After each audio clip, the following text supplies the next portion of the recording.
Kembali di News on the Spot, pemirsa. Menteri Pemberdayaan Perempuan dan Perlindungan Anak Yohana Yambise mengunjungi anak-anak korban eksploitasi sindikat pengemis di Rumah Perlindungan Anak Rumah Perlindungan Sosial Anak Bambu Apus. Untuk informasi selengkapnya, kita bergabung dengan Pramadika Samudra dan juru kamera Yanwar Ramadsyah. Iya Pram, masalah eksploitasi ini adalah masalah yang klasik dan juga sudah sangat lama harusnya ditangani oleh pemerintah. Seperti apa pemerintah menangani masalah ini? Ya, dalam konferensi persnya, Menteri Yohana tadi setelah menjenguk ketiga korban dari eksploitasi anak di RPSA Bambu Apus mengatakan akan melakukan beberapa langkah terkait dengan eksploitasi anak atau terkait dengan hal ini. Yang pertama, Carlos, adalah membuat Satgas PPA atau Perlindungan Anak, di mana Satgas ini nantinya akan menaungi beberapa kementerian dan akan bekerja cepat. Begitu ada laporan dari masyarakat ataupun dari pihak terkait adanya laporan eksploitasi anak maupun kekerasan kepada perempuan. Setelah itu, Kementerian PP dan PA akan melakukan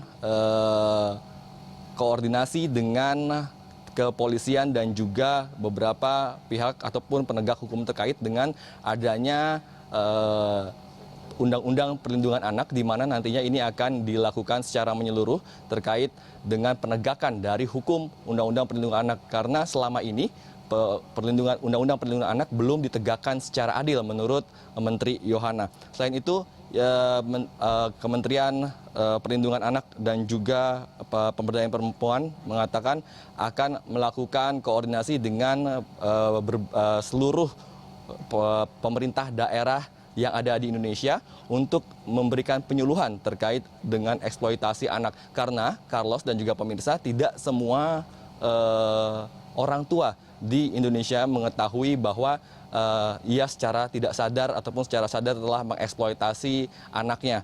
Dan sementara itu, Bonbon, bayi berusia 6 bulan yang menjadi korban eksploitasi anak di kawasan Blok M, kini masih menjalani perawatan di Dinas Sosial Bambu Apus di Jakarta Selatan. Kesehatan bayi Bonbon terganggu karena mengkonsumsi obat penenang dalam waktu yang lama. Sementara itu, pasangan pria dan wanita yang diduga mengeksploitasi bayi Bonbon kini sudah ditetapkan sebagai tersangka di tahanan Polres Jakarta Selatan.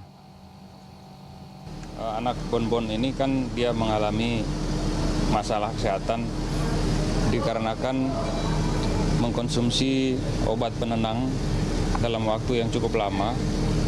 Kemarin sempat dilakukan tes sederhana oleh psikolog Cassandra ya, dan didapati bahwa anak ini tidak responsif ya.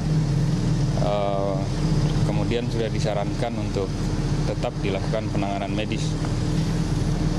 Kemudian nanti hari Senin kita juga akan terus melakukan pemeriksaan terhadap anak Bonbon terhadap dampak yang disebabkan oleh penggunaan obat penenang dalam waktu yang cukup lama. Ya, sebelumnya Kepolisian Resort Jakarta Selatan menangkap sindikat penyewaan anak di bawah umur. Setiap anak disewa dengan harga Rp200.000 per hari untuk berprofesi sebagai pengemis. 4 orang yang ditetapkan sebagai tersangka dalam kasus eksploitasi anak. 4 korban mendapat perlindungan polisi, 1 diantaranya adalah bayi berusia 6 bulan. 2 dari 4 tersangka mengaku sebagai orang tua kandung dari anak yang disewa untuk mengemis. Namun tersangka tidak dapat menunjukkan surat nikah dan dokumen penunjang lainnya. Selain itu, polisi juga meminta keterangan dari belasan orang saksi untuk mengungkap kasus ini. Korban itu saya sudah sampaikan tadi dari PPA yang menjelaskan tentang itu. Bayi itu bukan orang tuanya, ya. Kemudian ya, nanti kita akan lakukan modusnya sewa menyewa anak. Ya, dalam 1 hari anak ini disewakan 200.000, ya, dalam 1 hari.